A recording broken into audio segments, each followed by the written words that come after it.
President Trump here tonight, but we have the closest thing to our President Trump. We have Gene Ho here tonight with us. He is the original campaign photographer for candidate Donald Trump from before he rode that historic ride down the escalator till he won the election and was inaugurated president in 2016. He was with President Trump 24/7. And does he have stories to tell? And he wrote a book about it, Trumpography, How Biblical Principles Paved the Way to the American Presidency. And I know all of us were there on that fateful night in November when we saw the election turn. I know we were at Triple Crown Diner, and we said, God is with us. And we cried tears of joy, and we celebrated, and we're still celebrating tonight. So join me in welcoming Gene Ho to the Queens Village Republican Club. Gene.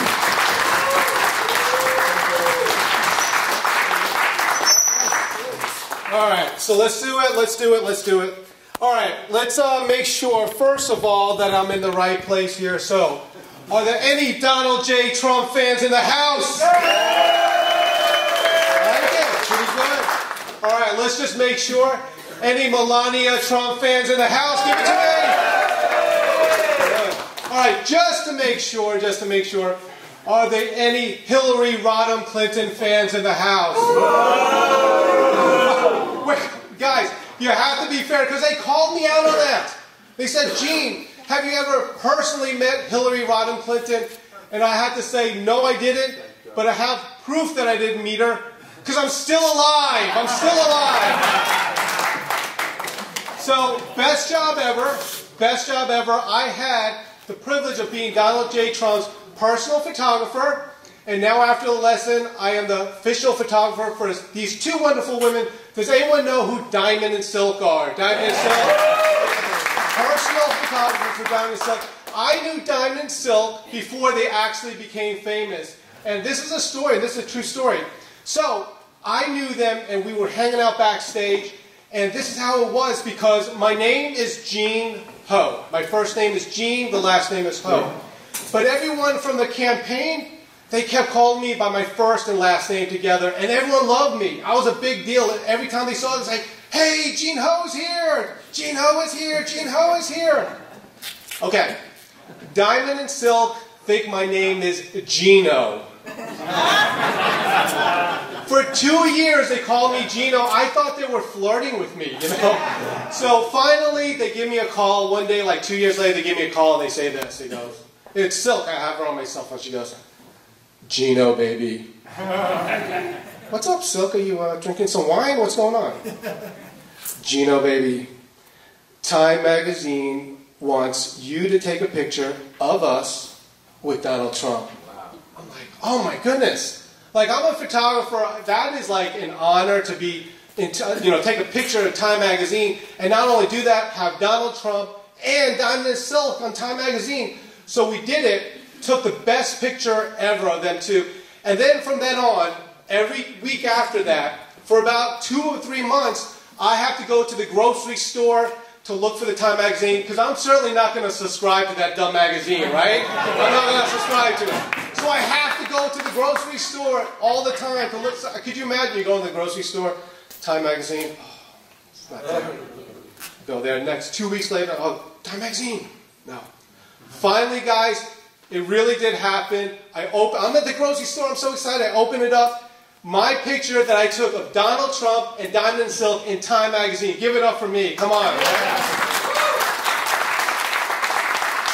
So, I'm getting ready to frame it and give it to my mom because I'm so excited. I look at the picture and I scroll down and it says, photo credit by Gino Ho. So everyone is always asking me, the first question everyone asks me always is, Gene, how in the world did you get this job with Donald Trump? And so let me just give you a little bit about my background here.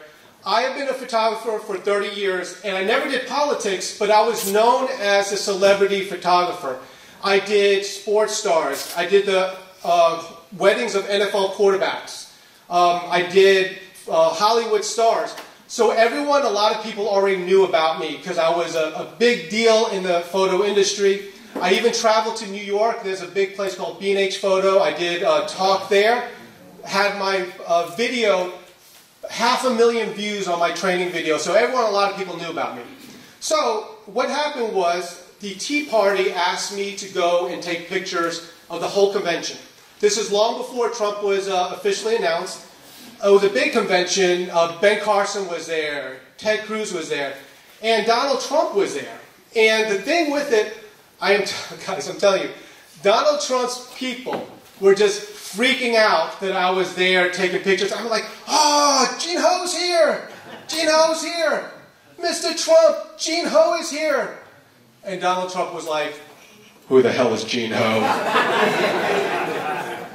So they said, okay, Gene, we'd like for you to meet Donald Trump himself. And so they said, you know what? Why don't you come with us, and then we'll let you meet Donald Trump. See how if you like him. So they actually invited me out to his 757 plane. If you remember, it was the most beautiful plane.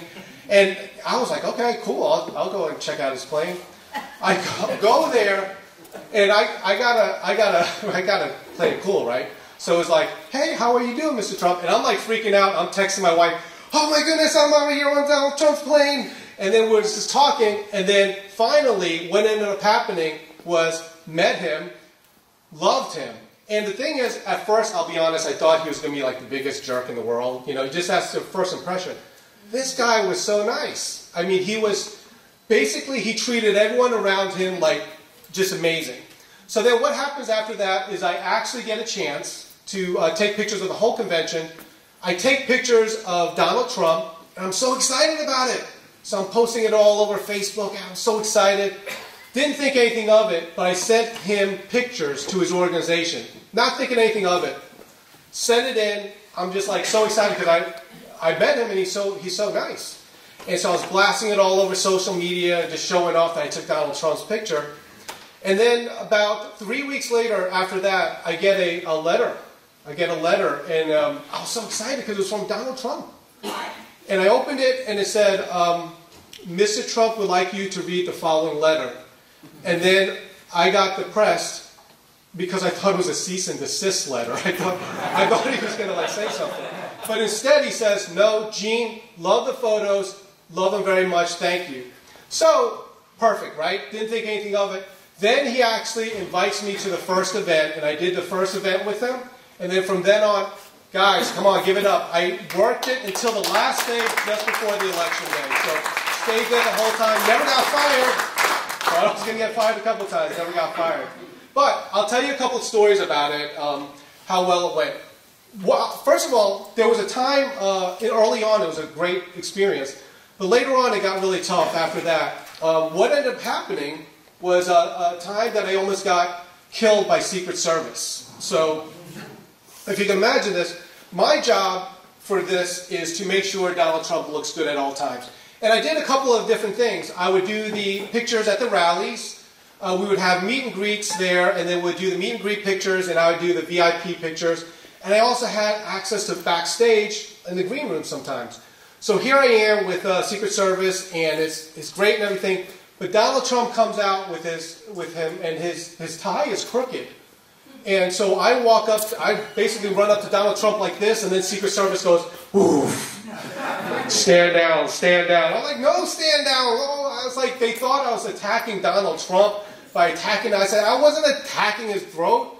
I was fixing his tie. I went like this. I didn't go, oh, like a Jackie Chan, you know, like I'm this Asian assassin that's going to attack him. And it pissed me off, too. You know, it just totally pissed me off. Because after that Russian thing, there was no Russians backstage.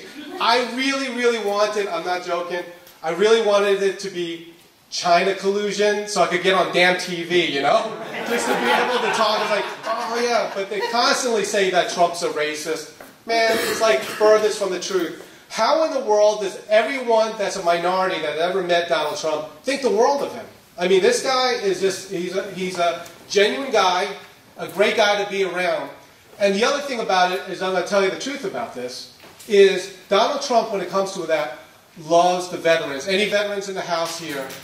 Guys, give it up for these ones. Give it up.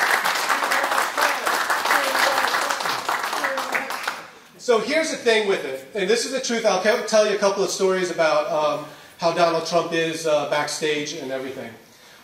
First of all, in the beginning of the whole campaign, you would never, people won't even believe it.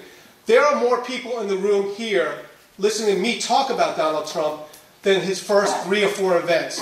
The first 3 or 4 events, the first one, there was about 50 people there. So you can imagine that, like, from here on, that was the size of the first room. The second room was about this size, but there was only about 75 people there. And it was the craziest thing, because I was there early on. People would just walk into the room like late. Like, could you imagine, like, Donald Trump actually walked through the front door and just people, you know, he's talking and people just sitting down. It was so small from the beginning. It was just so incredibly small. But here's the thing that I noticed, and I'll tell you 2 stories about the character of our great American president. And today's a good day, right? The acquittal day, right? We'll always remember this day, right? Give it up for our president. Here's the first story, and this is the truth of it. Whenever people, like me, quite frankly, because I meet a lot of people and I go to a lot of events, and you can't help it, right? You can't help it. You walk into a room, you scan the room, and you think, at least I do, oh man, you know, there's a senator there. I got to talk to him. Or like, oh man, that guy's a movie star. Love it. I want to talk to him. Donald Trump would walk backstage, and I did this. I did his VIP photos. So backstage, it was usually a room about maybe half the size of this. We set up a backdrop, and then people in the campaign would invite other people. There were some campaign workers, there were some celebrities backstage, and there were maybe some senators or whatever. Donald Trump would walk into the room, and I know this, like when I walk into the room and I see somebody, I beeline, sorry, to the most important person. I'm like, hey, how you doing? And some of these were celebrities backstage that we all recognize, because we're sitting backstage, hanging out, and everyone knows there because it's campaign workers. Everyone knows, oh, there's this senator or this senator, there's Lindsey Graham or whatever. Donald Trump, when he got there, would walk into the room, and this much I promise you, he would walk into the room, bypass all the celebrities, everyone else. He would walk over to the men in uniform, the police officers and the men in blue, and anyone in uniform. I promise you, he would shake all his hands first. He authentically likes the first responders and our military. And this is the truth. Really quick, I am originally from Long Island. I was born in Brooklyn, by the way, so I'm a Brooklyn-born product. Yeah. I'm back down here for the week. It was just wonderful because this week I did the Eric McTax's show, which is on one of the channels if you've met him before. And he talked at one of your events. I hung out last night with my friend Brandon Strack. He was at one of your events too. Great guy. And then also I got a chance to visit this week. I got a chance to visit Trump Towers and got a chance to hang out and talk with Laura Trump, who is a dear friend of mine. So, you know, it's wonderful. I photographed Trump even after he became president, but still close to the family. But interesting thing, I'm staying downtown in the financial district, and today was my last thing I need to do before I go back home to Myrtle Beach, South Carolina. But I walked around, and I'm not even joking, it was just the most surreal thing. There's a Vietnam memorial down in the financial district. Right. Oh, you guys know about that? Okay. Yeah. I didn't, because I'm just walking around and I look at it. You know who funded that, right? It was Donald Trump. Donald Trump funded that. And this is from a long time ago. That is what we have as our president. And I'm going to tell you one more thing about Donald Trump. And this is something that I didn't think about, but I learned even after I spent time with Trump. I didn't think about it until after the campaign was over. Photographers that do and work with celebrities have something that's called the photographer's code. Let me explain what the photographer's code is. Let's say I'm hanging out with a celebrity and I'm doing their pictures. I tell them this, hey, you know what? When you're talking with somebody, if you're tired of talking with them, just give me a sign. We all know it. So all celebrities have it. And I always give them a sign. I say, yeah, you know, if you touch your chin, that means you don't want to talk to the guy anymore. And I'm going to be the bad guy and say, oh, excuse me, we got to go into another appointment. Or sometimes I'll say, hey, if you put your left hand in your pocket like this, then I'll know, hey, oh, excuse me, you know, we gotta move along now. We got other stuff to do. So I'll be the bad guy. I have done that all my career. I have a 30-year career with it. Donald Trump, in all of the 2 years, never, ever utilized the photographer's code. If he was talking with you, he would talk with you, and that's it. And he would talk to somebody and look them in the eye as if they were the only person standing in the room. And that is who we have as our President of the United States. Give it up for the President. The other thing I want to talk about before we finish up here, because this is actually probably one of the most important things that we have to all understand about what's going on. First of all, I can promise you this, 2020 is going to be a landslide of epic proportions. It's going to be, this I can promise you. I have insider information because I know a lot of people. Voter fraud, there are protections in place. I know it firsthand with the people that's working with it. I know that Donald Trump, I can't prove it, Donald Trump won 2016 with the Democrats cheating. He won despite of the cheating. Yes. The popular vote. Right. He lost the popular vote. Right. The illegals voted for him. You're going to see this coming up, and this much I will promise you in 2020. And I know all of the other people involved is like, Gene, just like calm down because we don't want to make sure that we, that we're not overconfident. We won't be overconfident. We won't be overconfident. 2020 is going to be a landslide of epic proportions. What I am doing right now is I am traveling around the country, quite frankly, by the way, on my own dime. The way I support myself is by my books when I come around here. We also sometimes, over here, we take donations of $2, $5, whatever. Me and my wife are traveling around the country doing events just like this on our own dime. And we're supporting it on our own through our book sales. This is what I'm going to tell you. Right after this, I'm going back to my home in Myrtle Beach. I'm going to spend a week there. And then after that, my family and my two smaller children, we are going to go and begin the rest of our tour. We're going to California. And people are like, why are you going to California? He'll never win California. Guys, I am telling you, it is going to be possible that every state is going to be red. If you don't believe me, I am telling you. This is how much I am telling you. When I'm traveling around in California, I am doing events. This is my second trip to California. 300 people show up, 200 people show up to hear me talk about these things. But this is the one thing that's really happening, and I'm going to tell you this and tie it in. I have an appointment. And also, by the way, just so you know that I'm telling the truth, Brandon Strack had the same appointment to go to these people, and he already been there. It's my turn to go there. In Hollywood, there is a secret group of Republicans that are basically quieted and in the closet. These are Hollywood producers, Hollywood actors, and they meet in private. And these are people that you would know. And then I'm like, no way, he was there. I can't stand them, because you think that they're all liberal. They're not. These are the Hollywood actors, Hollywood producers, and the people that work on the set, and they all support Trump, but they keep it a secret because they know that they're going to be blackballed from the industry. But here's the thing. What they're doing is the same thing that we want all of you guys to do, is help out just a little bit. And with these people, they can't, this club, and we're talking like 300, 400 strong. You don't know them, they're not public. Most of the time they meet in a Hollywood mansion. You can ask Brandon. Brandon Strack just went there, and then I'm going there next. These people are supporting independents like me, because when a person gives to me, I'm not officially part of the campaign, and I don't have to report anything because I'm my own entity. Brandon Strack is his own entity. Diamond and Silk are their own entity. They can't, or they don't want to, give to the Trump campaign. Because if they do that, what happens? What do they have to do? They have to, right, they have to report it and declare it. So there is an underground movement to support Donald Trump, and it's supported by people that we don't want them to be vocal.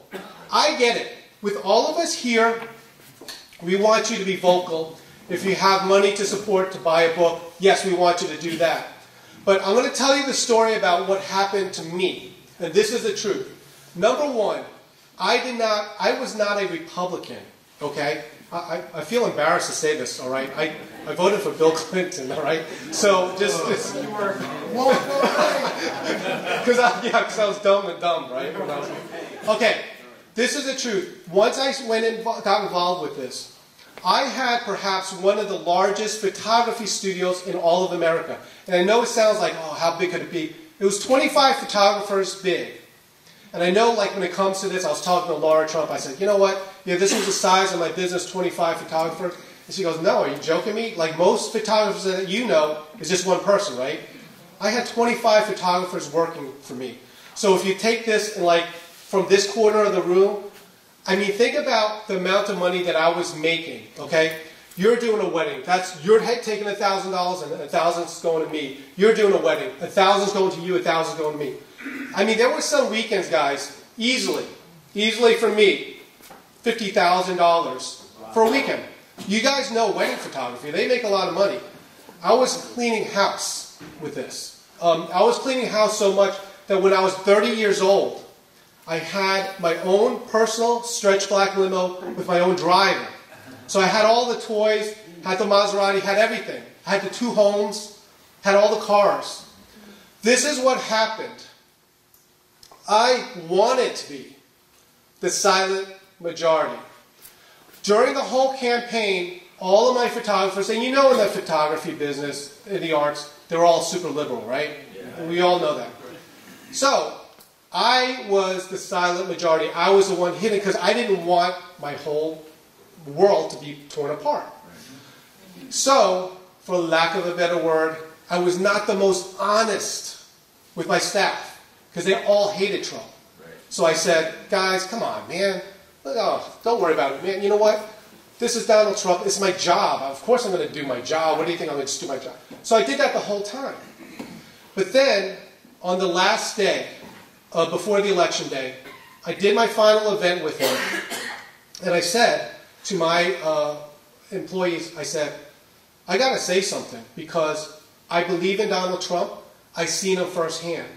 So that day, and I have a pretty decent social media following, I wrote a personal endorsement of Donald Trump. And I went out there and said, listen, I didn't come out and start out as a Donald Trump supporter, but I saw him. And I'm saying this on the last day because I didn't want anyone to say, hey, you're only doing this because you worked for him. The job was over. I worked the last day, did the last event, and I went home to my family, and I wrote online an endorsement for Donald Trump. Then the most amazing thing happened. He actually won, right? Everyone knows what happened, and everyone feels great. What ended up happening after that was the worst year of my life. First of all my photographers quit on me. And the other ones started to boycott me and did a boycott of me. And I used to support all the liberal things. I funded the NAACP events. My photographers funded the gay community on their events. We did everything. They backstabbed me because I supported Donald Trump. They boycotted me and my photographers quit. On top of that,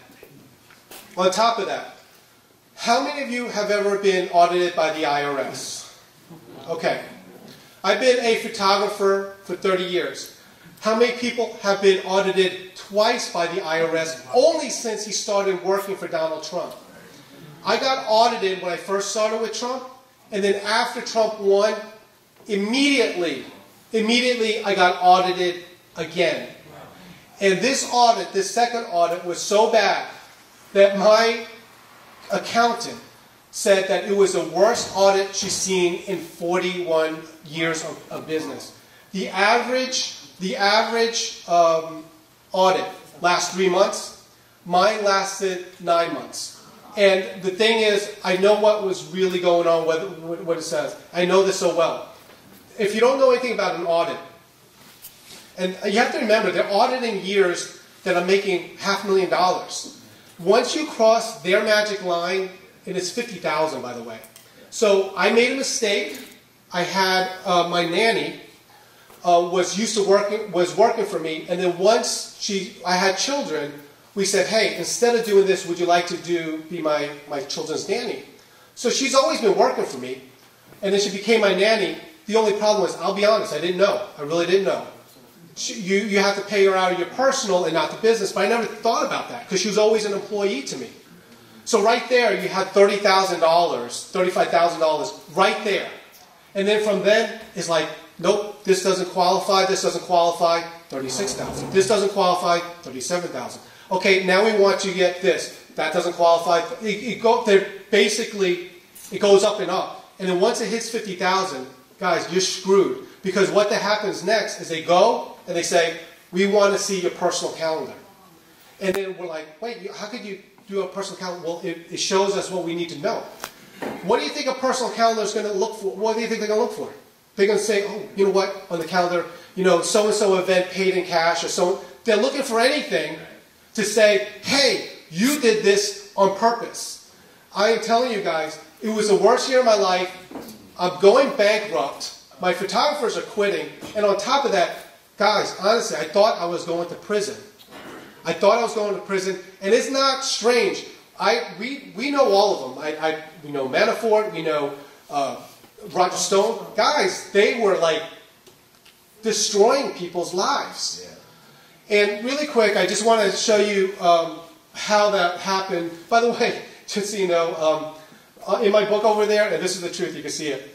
The dedication to my book, I list my accountant. Like, how are you an accountant and you get dedicated in your book? Anyway, so my accountant helped me out. She's not even a Trump fan.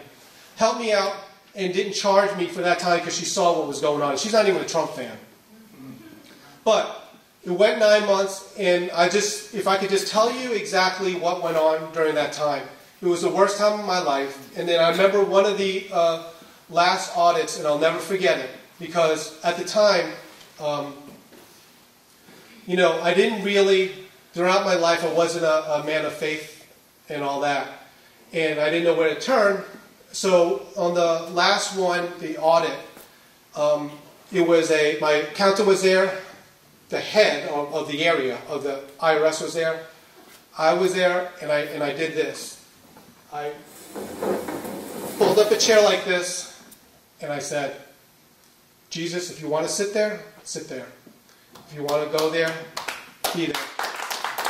I don't know, fine, it was my imagination or whatever, but there was a peace and calm, and I've always called it the Jesus chair, that whenever I get in trouble or something, if Jesus wants to sit there, he can, or if he can't, that's fine. But after that, the whole thing, the whole ordeal lasted 9 months. And guys, I'm not joking. I mean, to go from where I was able to take care of my family, and then suddenly lose the means to do so and get audited. Guys, it was a depression that sat in during that time that you would not believe. And guys, basically I felt like the biggest bitch in the world because I couldn't take care of my family. And I'm sitting here getting audited, and I promise you, I thought they were going to send me to prison. After that moment, it was like a pregnancy after 9 months. Everything started getting better after that moment. And so now, what has happened, really the best thing ever. Right after this happened, right before that, and you have to remember too, when I got off the campaign, it was a grueling 2 years. And before all this stuff happening, me and my wife even talked about divorce. We have 2 small children together. We talked about divorce. And I was like, at the time, I was like doing well. I'm the hotshot photographer for the president. I'm doing all this stuff. And I was just too cool for it. And then my world came crashing down. And then this is what happened. And then after that, my wife and I started reading the Bible together. Separately, like we at the same time, but separately. Wrote this book, and I talk a lot, and just so you know, I compare what Trump did to 12 different characters. By the way, 11 of those characters are all Old Testament characters, like great people like like Jonah and great people like even Absalom, which I know there's a story, but basically I compare what I saw from what I read mostly in the Old Testament. But my point is, right after this time period, I decided that we are going, if they're going to attack me that much, then I'm not going to cower back. I'm going to fight even harder for Donald Trump. And so now my wife and I and my children, we travel around the country, and this is all we do. We just talk to people and empower them. And what I'm asking for you guys today after this is, number one, if you could support me, buy a book. The books are $30. If you can't and just want to put a couple dollars in there, I have a red donation basket. It's just going to go to my travel. You guys have been very good to me. But my whole point with this message is what we have here now. We can attack in one of two ways. Number one, we can attack by helping others that are in this. Like our candidate here, man, if you could just sign up, tweet her out, put her on Facebook, do something to create buzz there. But the other thing that we can all do in here is understand that the silent majority was a real thing, but in 2016. The age of the silent majority will disappear, and I can promise you it's going to disappear 1 week, mark my words, after the 2020 election. Because yes, once we roll it, and we will roll it, I am telling you we will roll it. I've been all around the country, and it's groups like this. Just so you know, guys, my events, just like this, I mean, the room's packed out. My events draw more than almost all of the other candidates on the Dem side, and really, together. It's amazing what there's going on. Diamond and Silk are outdrawing. Diamond and Silk have about 1,000 people at their events all the time. Brandon Strack is dominating it. It has all these people. What's going to happen is in 2020, we're going to go out there and we're going to talk to our friends and make sure that they know that we support Trump. And then once we do that, America is going to be healed. Because when we have a landslide of epic proportions in 2020, people are going to finally see our way and believe in our way. Thank you very much, everyone.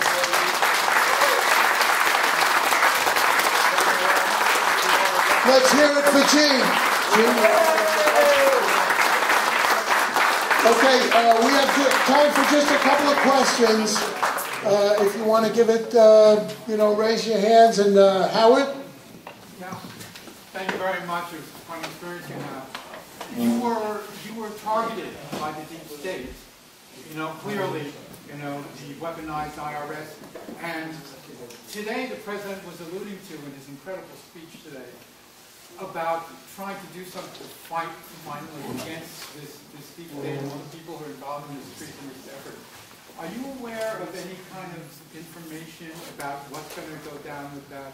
One of the things I know, and this is the truth because everyone knows this, Donald Trump, in 2016, his platform was not build the wall. His platform was drain the swamp. That is his platform. And one of the things that Donald Trump doesn't do, doesn't lie. He doesn't lie. Once this is all happening, they took all the shots on him. You think Donald Trump is going to sit back and say, oh, thank you, I'll wait for you to attack me again. I could promise you he's going to take care of business just like he always has. So thank you very much. Yep, please. Sir, Mr. Ho.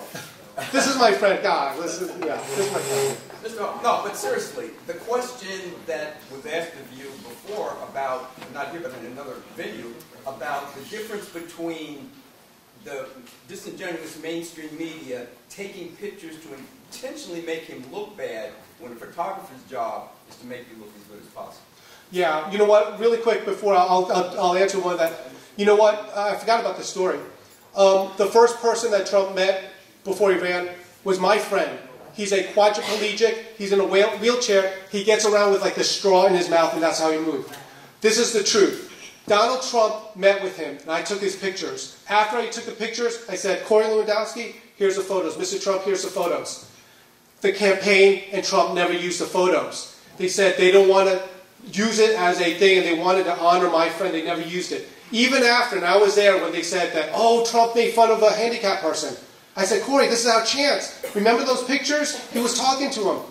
They didn't want to use it. Trump never used those pictures to exploit my friend. That's the president we have. This is do one more question. Yep. How can we get Trump to be here in Queens? We have a connection. Okay, you know Queens Village Republican Club. We also have Whitestone Republican Club and the Rockaway Republican Club. Well, let's make a movement to make his presidential library right here where his house is, right? If you do that, if you start that, I will fight for that. I will fight for that. If you could just mention that we want him in Queens. Well, you know what? He loves the New Yorkers that love him. And I tell you what, I was there, guys, by the way. When I first started, everybody loved him because the deep state and everyone thought he was a joke guy. He's a joke guy. They only didn't like him when he started seeing like, hey, this guy's for real. So thank you very much. One more, go ahead. I don't see why he doesn't have a rally like at the City Field. I know. First of all, just so you know, guys, I'm a New York Met fan, so is that... Anyway, you never know, guys. I'm telling you, this is going to be a historic year for us, and it's going to be good, I promise you that. Thank you very much. Thank you, Gene Ho, and let's show them our spirit. USA! USA!